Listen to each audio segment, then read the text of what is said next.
الحمد لله رب العالمين والعاقبة للمتقين ولا عدوان إلا على الظالمين أشهد أن لا إله إلا الله وحده لا شريك له وأشهد أن محمدا عبده ورسوله وبعد إخواني في الدين أكرمنا الله وإياكم. Sebelum kita masuki pembahasan yang kedua dari cabang-cabang keimanan yang kita bahas, yaitu roja, ada perkara tambahan yang ingin kita ingatkan.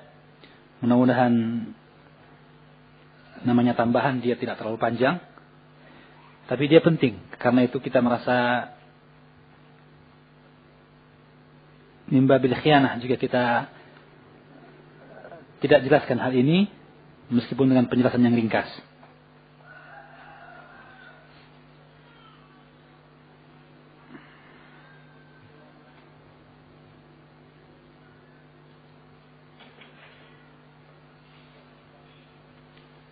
Masalah tersebut adalah apa yang dinukilkan oleh Imam Al-Baihaqi, penulis kitab Syu'abil Iman, dari gurunya Imam Al-Hulaimi rahimahullah ta'ala, di mana berkata Imam Al-Hulaimi, وَقَدْ يَجِدُ النَّاسُ فِي أَنفُسِهِمْ الْخَوْفَ مِنْ أَشْيَاءَ كَثِيرَةٍ مثل خوف الوالد من موت ولده أو ذهاب ماله أو الغرق أو الحرق أو الهدم أو ذهاب السمع والبصر أو الوقوع بيد السلطان الجائر أو الابتلاء بسبع أو عدو من كان وما يشبه ما ذكرنا من أصناف المكاره إلا أن هذا ينقسم إلى محمود ومذموم. Kata Syekh, telah terjadi pada manusia atau telah terjadi pada diri manusia ketakutan akan perkara-perkara yang banyak. Ketakutan akan perkara-perkara yang banyak, maksudnya bahwa ketakutan sangat banyak, ya. Contohnya, ketakutan dari orang tua akan kematian anaknya, kekhawatiran orang tua kehilangan anaknya, atau hilangnya harta, atau tenggelam, terbakar, hancur, atau hilangnya pendengaran dan penglihatan, atau terjatuhnya di tangan penguasa yang zalim, atau diterkam oleh binatang buas, atau musuh apapun, dan perkara-perkara yang mirip dengannya yang disebutkan dari bentuk-bentuk perkara musibah, makarih, perkara yang tidak menyenangkan. Artinya bahwa ketakutan pada akhirnya ketakutan akan suatu perkara yang juga ditakuti, dikhawatirkan dari mudaratnya, kan? Ya, dari akibat yang ditimbulkannya. Ketakutan sangat banyak. Nah, ketakutan seperti ini, di satu sisi dia adalah ketakutan yang wajar. Orang yang lari karena dikejar anjing, ya, maka larinya dia adalah ketakutan. Ya, orang yang menghindar dari penyakit yang menular, firra minal majzumi firaraka minal asad, ya, maka larinya dia adalah lari menghindar dari sesuatu yang berbahaya. Ini ketakutan, ya. Satu sisi dia wajar, tapi di sisi yang lain ternyata ada perkara-perkara yang perlu diperhatikan. Karena itu kita sebutkan hal ini. Itu apa? Bahwa ketakutan seperti itu pada dasarnya terbagi dua, kata beliau. Illa anna hadha yanqasimu ila mahmudin wa madmum. Takut tadi itu takut tabi'i namanya. Takut yang wajar, sifatnya yang biasa. Ya. Tapi dia ternyata juga terbagi dua. Ada yang terpuji dan ada yang tercela. Kemudian Syekh menyebutkan yang terpuji. Yang terpuji ada dua bentuk. Fal mahmudu ayyakuna al-khawfu min hadhihi al-umur lima yumkinu an yakuna tahtaha min sukhti Allah jalla wa thana'uhu fa innaha qad takunu uqubatun wa mu'akhadhat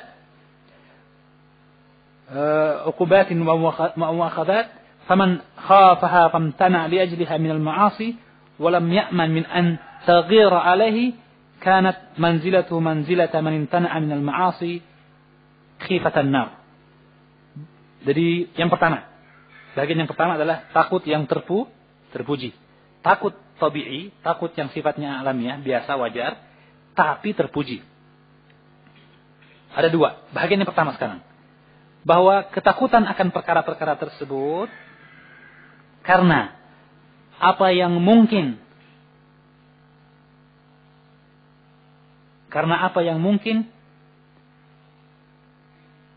menjadi sebab ayakuna tahtaha. Artinya akan menjadi rangkaian apa yang di bawahnya. Jadi maksudnya bahwa ketakutan akan perkara tersebut adalah karena apa yang mungkin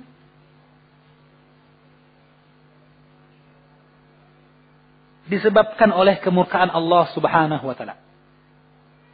Artinya bahwa seseorang takut akan perkara tadi dengan dasar bahwa jangan sampai musibah yang datang itu adalah bentuk kemurkaan Allah. Seperti dia khawatir rumahnya terbakar. Ya.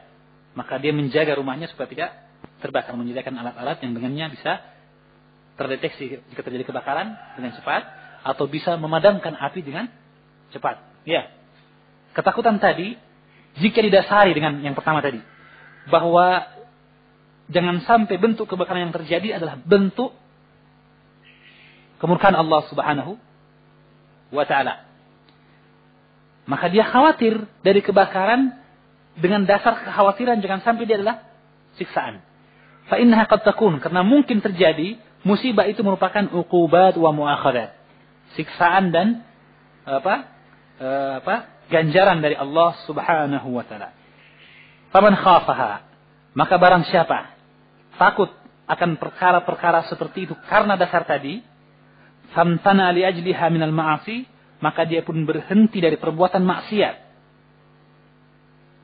Karena takut dari musibah yang jelek, maka dia pun kemudian berhenti dari maksiat. Walam ya'man min an taghira alaihi. Dalam keadaan itu pun, dalam keadaan dia tidak merasa aman. An taghira alaihi. Bahwa Allah suatu ketika akan menurunkan azab itu dalam keadaan dia tidak sadari. Dalam keadaan dia tidak duga. Ya. Maka orang seperti ini, kanat manzilatuhu, maka kedudukannya adalah manzilata man imtana'a. Kedudukan orang yang menghindari maksiat karena takut dengan neraka. Ya, karena neraka adalah kemurkaan Allah yang paling besar. Ya kan? Kemurkaan yang paling besar adalah neraka. Nah, ketika seseorang takut dari suatu perkara musibah yang dia perkara yang mungkin terjadi, kebakaran, hilangnya anak, ya, dan sebagainya, hilangnya harta dan sebagainya, dia takut, tapi dasarnya takut jangan sampai bentuk hilangnya itu adalah karena kemurkaan Allah Subhanahu wa taala. Sehingga kalau begitu dia kemudian taat kepada Allah dan menjaga dengan itu atau mengambil dengan itu asbab-asbab, faktor-faktor yang dengannya dia mungkin untuk terhindar dari musibah tersebut. Ya, akhdul asbab. Dia sediakan alat-alat tadi itu dengan tujuan adalah apa?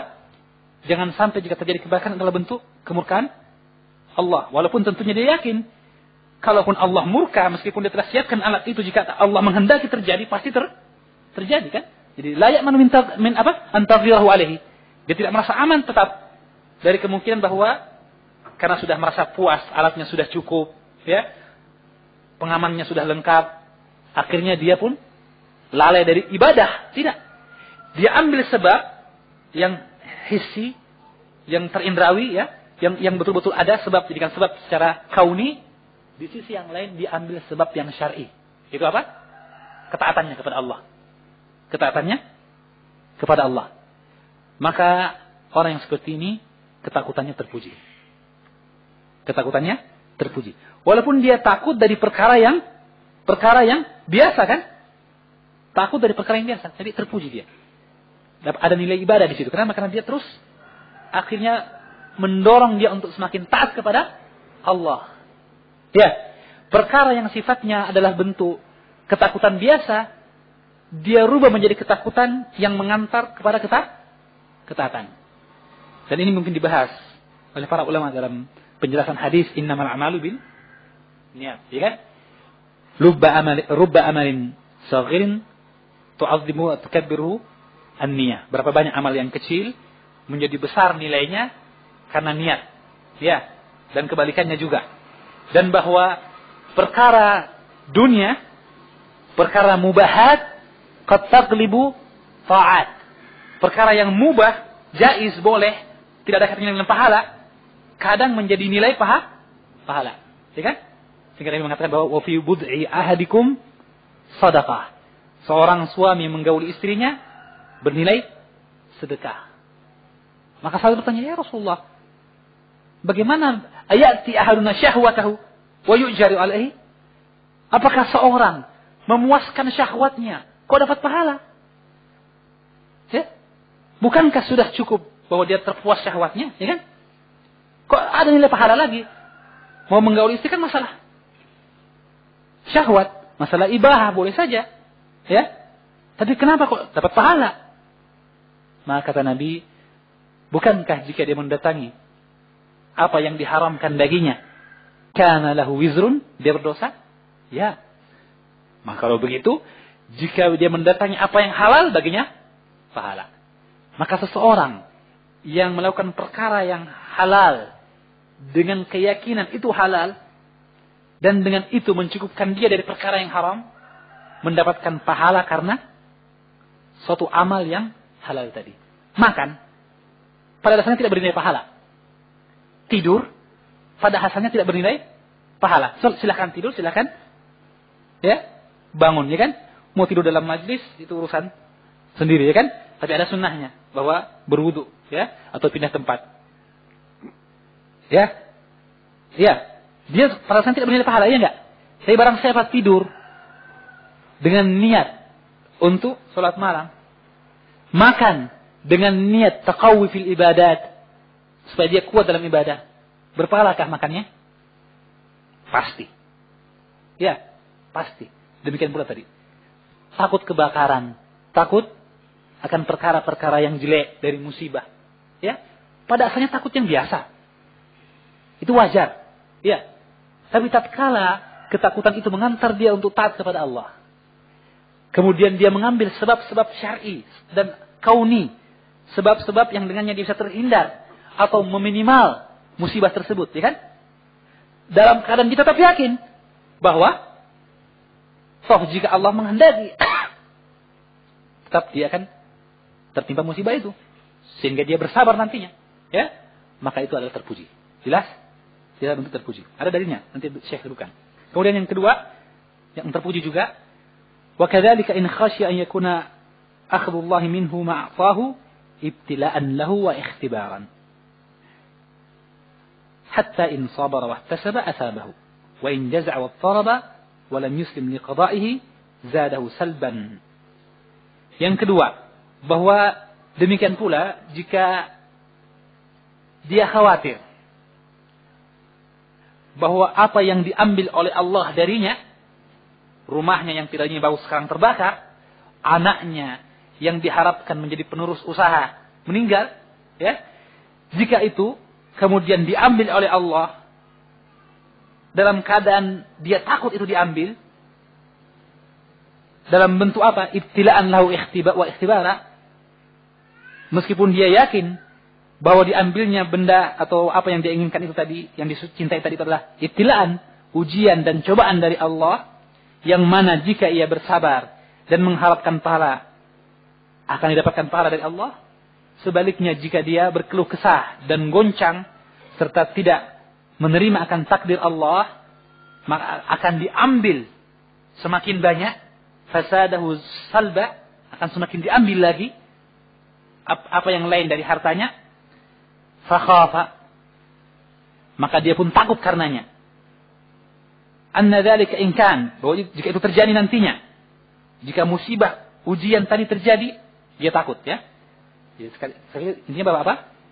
Yang kedua ini, seseorang yang takut dari terjadinya musibah. Meskipun dia tahu musibah itu kalau terjadi tentunya dari Allah, ya kan? Tapi dia khawatir jangan sampai musibah itu sifatnya adalah ikhtibar, bukan tadi muakhadat. Bukan muakhadat. Tadi kan muakhadat ada siksaan, ya. Yang pertama. Tidak ini. Ini mungkin adalah bentuk ujian. Jadi itu pasti. Setiap orang akan diuji, kan. Cuman dia khawatir akan dirinya tidak mampu lulus dari ujian. Tidak mampu lulus dari ujian itu. Ya. Yang kalau dia tidak lulus, maka akan semakin datang lagi bentuk diambilnya musibah atau datangnya musibah itu. Semakin bertambah akhirnya musibah karena dia tidak lulus. Paham maksudnya? Ya. Maka jika itu terjadi yang merupakan dasar takutnya akan datangnya musibah, takut hilang hartanya karena dasar ini, ya, takut diganjarkan oleh ujian, dan kalau ujian dia tidak tahan, tidak mampu kokoh dalam ujian, anna dzalika in kan, bahwa itu kalau terjadi, lam yamlik nafsahu, dia tidak mampu menahan dirinya atau mengatur dirinya, wa kana minhu ba'd ma la yuhibbuhu Allah taala jadduhu, dan akhirnya dia berbuat sesuatu perkara yang tidak dicintai Allah, yang tidak disukai Allah Subhanahu wa taala, maka dari itulah dia benci akan perkara tersebut, menjauh dari apa yang menjadi musibah tadi, fahadha aidan mahmud, maka ini juga terpuji. Takut akan perkara yang tabiah tetapi terpuji. Karena khawatir jangan sampai ujian, dan kalau ujian mampukah kita istiqamah dalam hal itu? Ya kan? Karena tidak ada seorang pun yang bisa merasa aman dengan keimanannya, ya enggak? Ya. Sudah banyak bukti orang-orang yang diberikan anugerah oleh Allah Subhanahu wa taala. Ya. Tapi kemudian dia lalai akan anugerah tersebut. Orang-orang yang tadinya taat kepada Allah Subhanahu wa taala, tapi kemudian berpaling dari ketaatan tersebut, ya kan? Banyak kita dapatkan orang-orang yang taubat. Ada orang yang dulu memperjuangkan Islam, na'udzubillah min dzalik. Akhirnya kemudian berbalik menyerang Islam. Ya, Abdullah Al-Qasimi misalnya, ya kan? Maka kita dapatkan bahwa keadaan seperti itu mungkin pada manusia, ya. Kenapa? Karena qulubul ibad baina isba'ain min asabi'ir rahman. Hati manusia di antara jari jemari Allah Subhanahu wa taala. Ya. Dan kita dapatkan kadang orang yang jatuh tadi itu jatuh dalam keadaan ikhtibar, ketika dia diuji, ditimpa musibah. Ketika dia miskin, taat kepada Allah Subhanahu wa taala. Ketika diberikan kepadanya rezeki yang banyak, dia mensyukuri nikmat tersebut, semakin taat kepada Allah Subhanahu wa taala. Ketika Allah uji dia dengan diambil harta tersebut, karena dia terbiasa tenang, hidup enak, maka dia tidak tahan, akhirnya goyah. Banyak seperti itu. Akhirnya apa yang tadinya merupakan ketaatan karena syukur nikmat, ketika diambil nikmat, dia mengatakan selesai syukur nikmatnya. Langsung diambil. Ya, akhirnya dia pun lupa kepada Allah Subhanahu wa taala.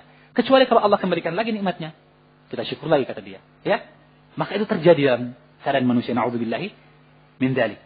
Maka kalau keadaannya seperti ini, jika seorang yang tadinya miskin, dibukakan rezeki bagi dia, kemudian dalam keadaan rezekinya tadi ini, dia berusaha untuk kembali terus berusaha, ya, agar kemudian dia bisa tetap dalam keadaan merasakan nikmat Allah itu, bukan untuk mendapatkan banyaknya nikmat dan menumpuk-numpuk, tapi karena apa? Khawatir, karena kondisi dan keadaan yang seperti itu, ya, dia telah merasakan nikmat dari Allah Subhanahu wa taala, dia khawatir jangan sampai kalau diambil harta itu tiba-tiba dia tidak mampu bertahan dalam imannya, dalam ketakwaannya, tidak mampu bertahan. Maka akhirnya dia berusaha untuk menjaganya. Bukan karena rakus harta, tapi khawatir tidak mampu dirinya untuk bertahan dalam ujian. Terpujikah takut itu? Terpuji. Ya. Terpuji. Kenapa? Karena kalau memang betul dia takut, pasti dia akan semakin taat, kan begitu? Ya, mungkin kita berpikir, wah kalau begitu, kok kayaknya sama juga. Intinya takut hilang hartanya. Ya, iya takut hilang hartanya, tapi beda. Karena ketakutan dia akan kehilangan harta, itu takut jangan sampai tidak mampu bertahan dalam ujian. Dan ketakutan itu, jika memang benar, pastilah mengantar dia untuk semakin taat terus. Gitu. Dan semakin berikhtiar, berusaha. Dan memberikan apa yang merupakan kewajiban dia dari nikmat yang diberikan Allah tadi. Ya, artinya tidak dilarang kaya. Ya, tapi bersedekah. Ya kan begitu. Maka semakin banyak hartanya, semakin dia bersedekah. Semakin dia mencari harta yang halal. Ya, demikian pula semakin dia takut hilangnya harta tersebut, jangan sampai dia tidak tahan menghadapi cobaan dan tantangan, maka dia semakin taat mendekatkan diri kepada Allah. Agar dia semakin dilindungi oleh Allah Subhanahu wa taala. Dia mengambil asbab syar'i dan asbab kauni.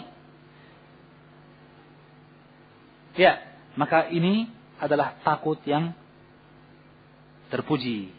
Dan kata Syekh, ketakutan ini yansha'u anit ta'zimi wal mahabbati jami'an. Sebenarnya terlahir dari pengagungan dan kecintaan juga. Ingat dia, takutnya biasa kan? Takut biasa, takut tabi'i, ya. Dan ini ada dasarnya disebutkan oleh Syekh dalam kelanjutan pembahasannya, contoh dalil akan masalah ini, ya. Adalah apa yang diriwayatkan Imam Muslim dalam sahihnya dari hadis Aisyah radhiyallahu taala anha. Dari hadis Aisyah radhiyallahu taala anha, Atha bin Abi Rabah mengatakan, sami'tu Aisyah radhiyallahu taala anha taqul, aku mendengarkan Aisyah berkata, kana Rasulullah sallallahu alaihi wasallam idza kana yawma ذا ريح وغيم عرف ذلك في وجه رسول الله صلى الله عليه وسلم فأقبل وأدبر فإذا أمطرت سوريا عنه وذهب عنه ذلك قالت فسألته فقال إني خشيت أن يكون عذابا سلط على أمتي ويقول إذا رأى المطر رحمة الله وعرف ذلك في وجهه. Dari Aisyah radhiyallahu taala anha, istri Nabi, ia berkata, adalah Rasulullah sallallahu alaihi wasallam jika harinya angin kencang, harinya berangin, anginnya kencang, wa ghayyim, dan banyak awan, maka terlihat itu dari wajahnya. Maka tampak pada beliau rasa gelisah. Tampak itu pada wajahnya. Rasa ketakutan dan kekhawatiran. Karena apa? Angin kencang dan awan, mendung yang tebal. Fa'aqbala wa adbara. Disebutkan bahwa itu terlihat dari wajahnya kan? Bahkan lebih dari itu kata Aisyah. Fa'aqbala wa adbara. Dia maju mundur. Maju mundur artinya apa ini?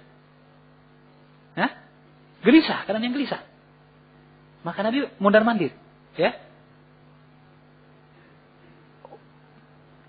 Maka kemudian adapun jika akhirnya turun hujan, fa'il amtarat suryanhu. Ketika turun hujan, maka serta-merta wajahnya berseri-seri. Suryanu, hilang darinya kegelisahan, ya. Wa dhahaba anhu dzalik, dan hilanglah itu. Maka Aisyah berkata, fasa'altuhu, aku pun tanya kepada Nabi, mengapa demikian wahai Nabi? Faqala, maka beliau mengatakan, inni khasyitu an yakuna adaban sullita ala ummati.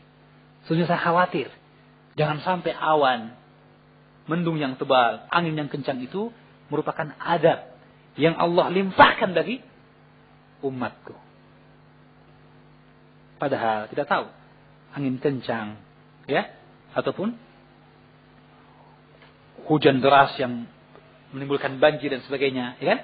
Apalagi hujan batu, itu datangnya dari siapa? Dari Allah Subhanahu wa taala. Dan itu adalah perkara yang sifatnya tabii. Orang takut dari perkara ini adalah perkara yang tabii kan? Ya. Tapi kita lihat, isinya takut karena permasalahan seperti ini. Orang bisa mengatakan, oh kok Nabi khawatir? Nabi takut. Kan tidak mengapa. Yang penting bahwa kita beribadah kepada Allah. Ya. Kalaupun ternyata datang musibah, toh kita beribadah kepada Allah, yang penting itu. Kita taat kepada Allah. Tapi masalahnya apa? Jangan sampai musibah yang datang itu adalah bentuk adab dari Allah Subhanahu wa taala. Yang pertama tadi. Bentuk adab dari Allah Subhanahu wa taala. Maka Nabi sallallahu alaihi wasallam khawatir itu akan menimpa umatnya, maka dia pun gelisah. Gelisah pasti menimbulkan ketakutan. Ya. Oleh karena itu kita dapatkan bagaimana Nabi sallallahu alaihi wasallam mengajarkan dalam perkara-perkara syada'i, dalam perkara-perkara terjadinya bencana alam dan sebagainya, ya. Tidak diarahkan untuk apa? Laja ila shalah, untuk bersegera salat. Taqarrub, mendekatkan diri kepada Allah Subhanahu wa taala. Kenapa? Jangan sampai apa yang datang itu merupakan bentuk azab dari Allah. Maka apa yang terjadi dari bencana alam dan sebagainya adalah peringatan dari Allah Subhanahu wa taala. Kalau begitu kita takut, ya, buat bendungan untuk mencegah terjadinya banjir, memasang dinding untuk mencegah depannya tanah longsor dan sebagainya. Karena hal tadi, karena takut jangan sampai dia adalah bentuk azab kalau jatuh, ya. Apalagi kalau takut jangan sampai terjadi itu dan penduduk kampung tidak bisa menerima dengan baik sehingga mereka mengingkari takdir dan sebagainya, dia khawatirkan tidak tahan mereka atas musibah dan cobaan tersebut, maka dibuatlah tanggul dan sebagainya ini tadi, maka dia adalah bentuk ketakutan yang terpuji. Ya? Ketakutan yang terpuji. Maka ini dalil dan hadis Muslim menunjukkan apa yang disebutkan oleh Syekh. Sebaliknya, tentang masalah khawatir dari bala. Dan ini didasarkan dengan apa yang diriwayatkan dari Husain bin Mansur, bahwa dia berkata, kebanyakan aku mendengar Ali bin Atham berkata, Allahumma la tablu akhbarana. Kebanyakan Ali bin Atham berdoa, ya Allah, janganlah engkau tampakkan keadaan kami. La tablu akhbarana. Janganlah engkau menguji akhbar, keadaan kami. Ya, dan ini bukan berarti takut dari datangnya musibah karena cinta pada dunia, tidak. Tapi apa? Takut dari hilangnya perkara nikmat tadi, karena jangan sampai jika nikmat hilang, kita tidak mampu kokoh dalam ujian dan cobaan tersebut. Ya, jadi itu perkara yang menjadi bentuk dari takut yang terpuji. Adapun takut yang tercela, adalah, dan ini jelas saya kira, fahuwa an yakuna khawfu ba'd hadhihi al-umur lihirsi ala ma lahu fiha min al-manafi' ad-dunyawiyah. Bahwa ketakutan dia akan perkara tersebut, takut tenggelam, takut kebakaran dan sebagainya, takut hilang anaknya dan sebagainya, hilang hartanya, didasarkan kepada lihirsihi, kerakusan dia atau semangat dia, ala ma lahu fiha, akan apa yang ada pada perkara-perkara tersebut baginya dari manfaat-manfaat dunia. Ya. Wa shiddati rukunihi ilaiha wa milihi ila takatsur bimalihi minha. Serta rukunnya dia, rukun artinya tenangnya dia. Senangnya dia dengan perkara duniawi tersebut. Serta kecenderungan dia untuk memperbanyak, menumpuk-numpuk apa yang ada dari harta tersebut. Wa tawassuli biha ila ma yuridu wa yahwa. Serta menjadikannya sebagai sarana untuk mewujudkan apa yang dia kehendaki dari hawa nafsunya. Kana fi dzalika ridha Allah aw sukhti. Apakah itu mendatangkan ridha Allah atau kemurkaannya? Dia tidak peduli. Nah, kita ulangi ya. Jadi ketakutan yang tercela. Yang kedua, ketakutan yang tercela adalah ketakutan di mana seseorang takut hilang hartanya, bukan karena khawatir tidak mampu bertahan dalam ujian, atau jangan-jangan itu siksaan, tidak. Tapi karena semangat dia akan harta tersebut. Dan bahwa dia lebih tenang dengan harta itu. Rukun. Sehingga dia tidak aman dari makar Allah lagi. Tidak punya sifat aman. Tidak punya sifat apa? Takut dari makar Allah. Dia merasa aman dari makar Allah. Dan bahkan ketakutan dia akan hilangnya harta adalah karena hubbut takatsur. Ingin yang banyak. Ya. Dan menumpuk-numpuknya. Dan juga menjadikannya sebagai alat untuk memuaskan apa yang dia kehendaki, positif atau negatif. Ya. Maka ketakutan seperti itu, ketakutan yang tercela. Ketakutan yang tercela. Maka kalau begitu, sesungguhnya ketakutan dunia tadi, akan perkara dunia ini, ketakutan yang wajar, tetapi seorang mukmin haruslah selalu melihat dan menimbang apakah faktor penyebab timbulnya ketakutan perkara dunia tadi. Ketakutan hilangnya dunia. Ketakutan hilangnya dunia, ya, itu intinya. Segala bentuk nikmat dunia harus dilihat, meskipun dia perkara tabiah, perkara yang wajar, alamiah. Tapi seorang mukmin yang benar, dia akan melihat apa penyebab ketakutan itu. Jika penyebab ketakutan itu adalah dua perkara yang ada sebelumnya, sehingga dia kemudian berusaha untuk menjaga supaya tidak hilang dunia itu, ya, maka dia adalah terpuji. Jika tidak, maka dia tercela. Jika dia, maka dia adalah tercela. Ya.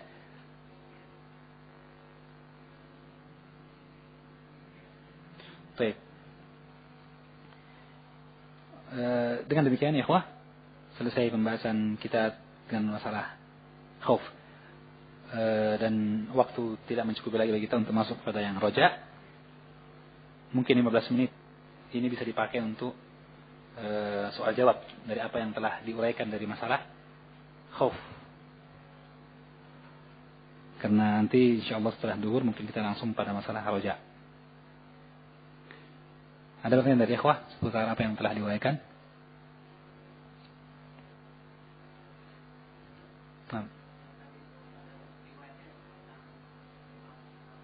Asal dari salah.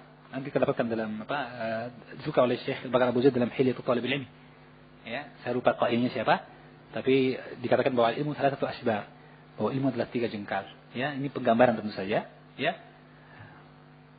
Dan disebutkan bahwa sesungguhnya keadaan manusia adalah jika dia memiliki sejengkal ilmu, maka dia sudah merasa bangga dengan itu. Ya. Jadi bukan berarti bahwa pasti 1 jengkal. Dan 1 jengkal itu jengkal apa? Jengkal yang luasnya seperti tangki minyak atau apa gitu. Ya. Tidak, tapi ini gambaran. Wallahu a'lam bishawab.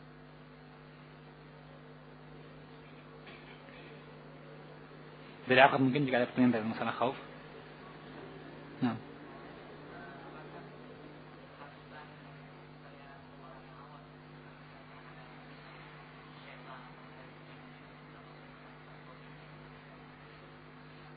Ya, ketakutan kepada syaitan, ya.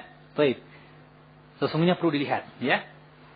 Tentunya ketakutan kepada syaitan ini karena apa? Karena dia khawatir mudarat dari adanya syaitan, ya kan? Itu sebenarnya intinya.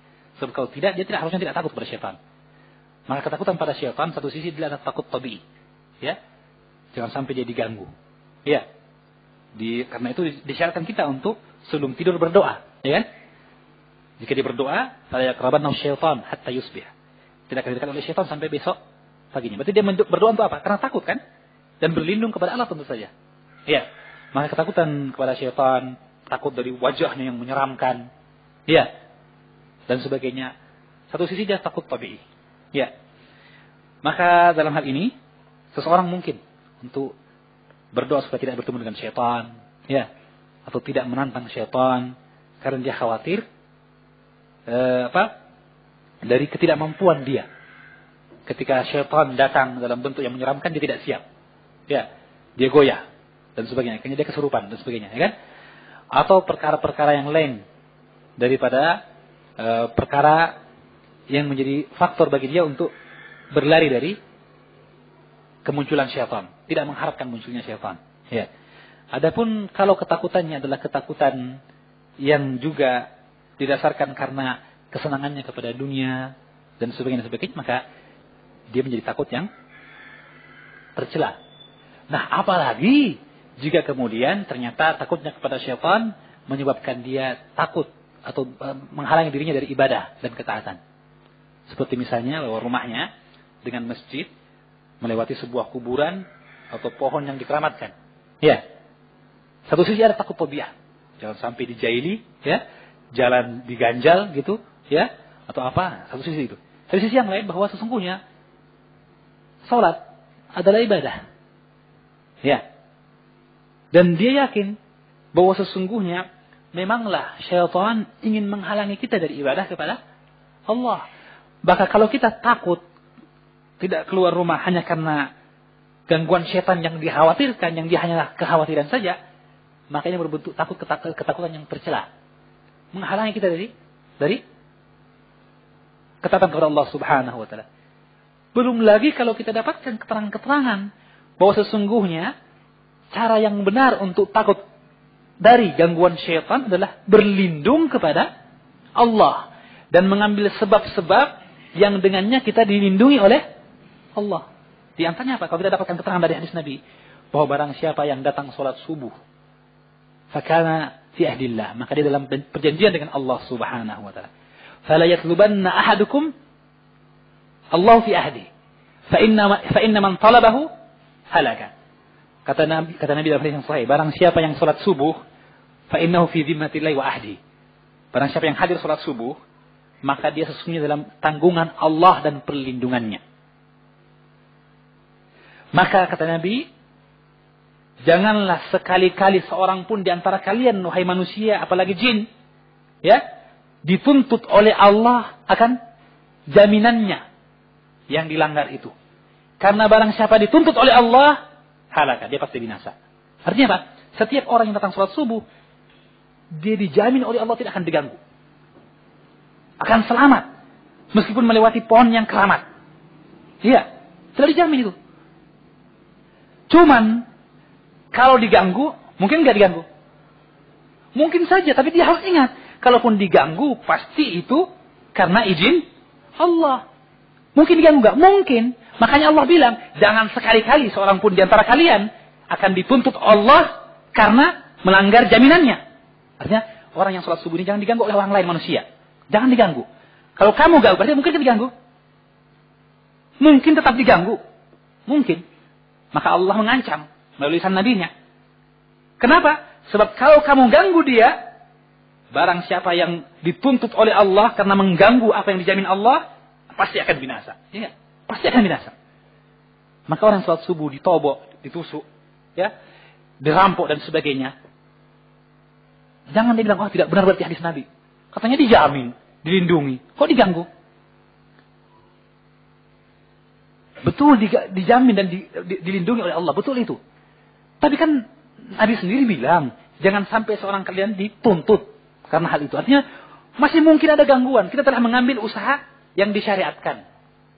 Jika tahu itu tempatnya rawan, keluar dengan alat keselamatan yang membantu kira-kira. Kan begitu. Ya. Setelah itu kita yakin dengan perlindungan Allah Subhanahu wa Ta'ala. Sebab kauni dan syari kita ambil. Ya enggak? Tapi kemudian ternyata kok masih diganggu juga. Ya sekali lagi bahwa itu karena kehinaan diri kita. Bahwa memang manusia itu lemah. Sudah berusaha sekalipun, ternyata Allah yang menentukan. Tapi kan kita yakin bahwa Allah sudah menjanji kita. Kalau begitu ada gangguan, berarti namanya orang dijamin Allah pasti akan ada ganti rugi kan begitu. Ya, walaupun ingat, ini tidak ada istilah iwat, tidak ada istilah ganti rugi ya.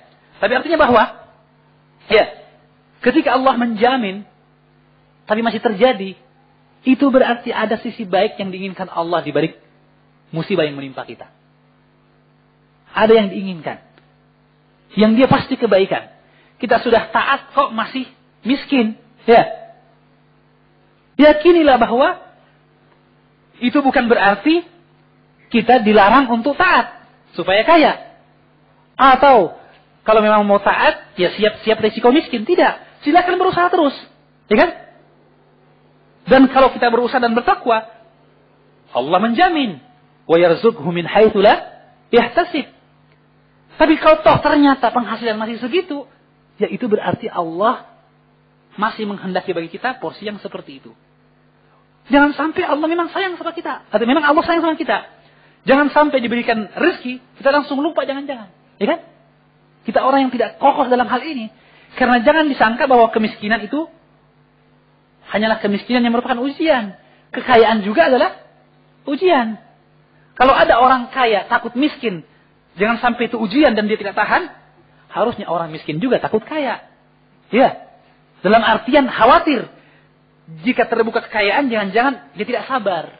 Bukan berarti kalau ada yang mau kasih uang, atau dapat rezeki yang banyak, dia tolak. Tidak begitu kan? Itu memang rezekinya kan? Cuma artinya dia khawatir. Manusia dalam keadaan khauf dan raja terus menerus.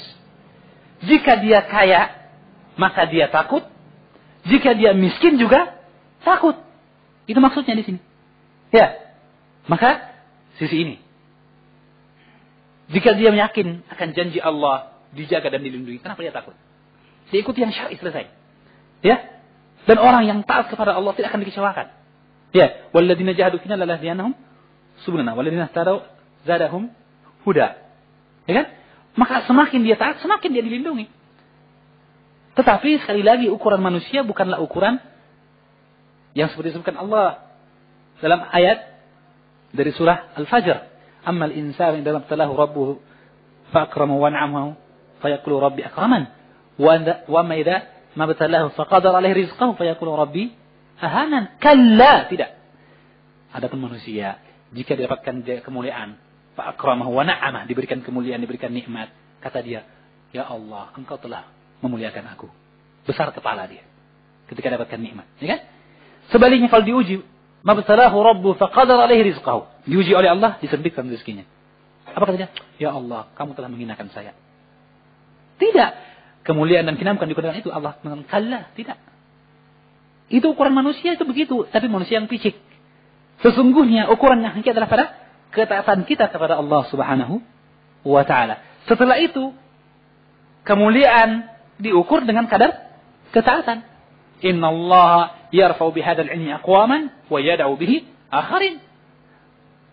Inna akramakum 'indallahi atqakum. Maka jelas kalau begitu, ya. Jadi ini yang perlu diperhatikan. Jadi kita harus takut dari syaitan. Mungkin dia takut tabi'i. Ya? Takut tabi'i.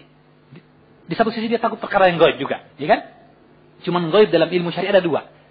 Gaib yang dia memang tidak terlihat. Ya, seperti masalah urusan hari kiamat dan sebagainya, ya.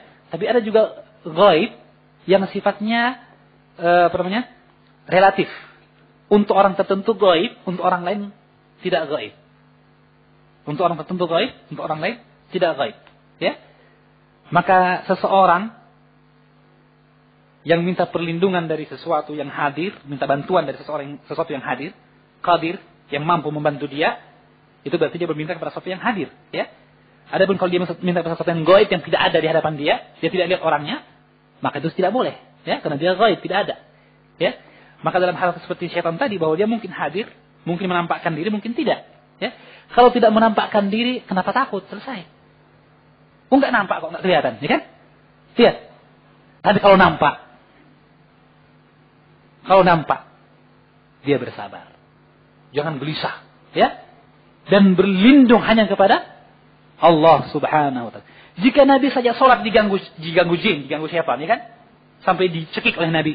Dan dia mengatakan, kalau bukan karena doa Nabiullah Ibrahim saudaraku, aku ikat syaitan ini di tiang masjid dan dimain-maini oleh orang anak-anak Ansar.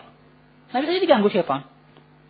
Mengapa kita kemudian merasa yakin tidak akan pernah diganggu syaitan?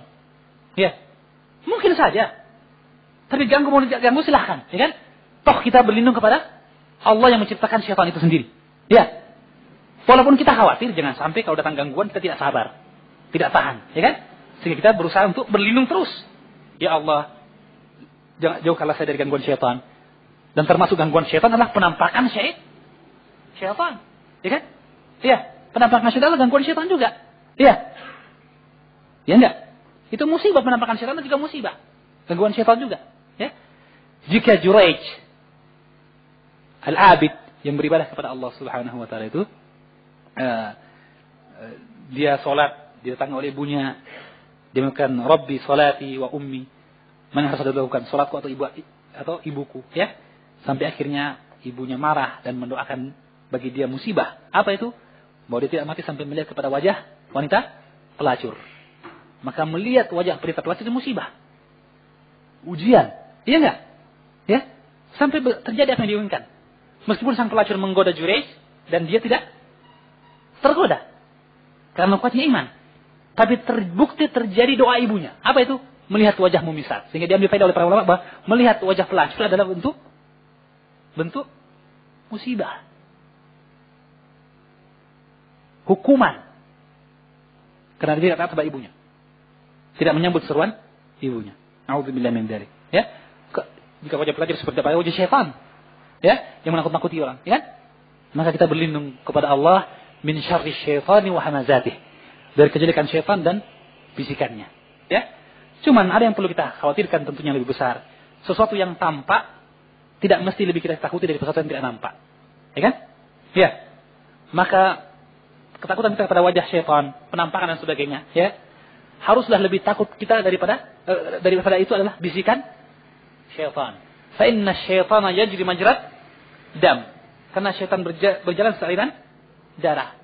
Musuh dalam selimut lebih berbahaya dari musuh yang di luar kamar, ya kan? Jelas. Maka syaitan yang berada dalam darah kita jauh lebih berbahaya daripada syaitan yang menampakkan dirinya menakut-nakuti kita. Allahumma sallim. Ya. Maka kita berlindung kepada Allah dari semua musibah. Jangan sampai kita kemudian tidak mampu dalam musibah tersebut untuk melaksanakan apa yang menjadi kewajiban kita dalam bersabar dan memulangkan itu kepada Allah Subhanahu wa taala. Saya kira ini akhir pembahasan kita. Yang benar dari Allah Subhanahu wa taala, yang salah dari syaitan dan syaitan. Allah dan Rasulnya berlepas diri. Subhanakallahumma wa bihamdik, asyhadu an la ilaha illa anta, astaghfiruka wa atubu ilaik. Wa sallallahu ala nabiyyina Muhammadin wa ala alihi wa sahbihi wasallam.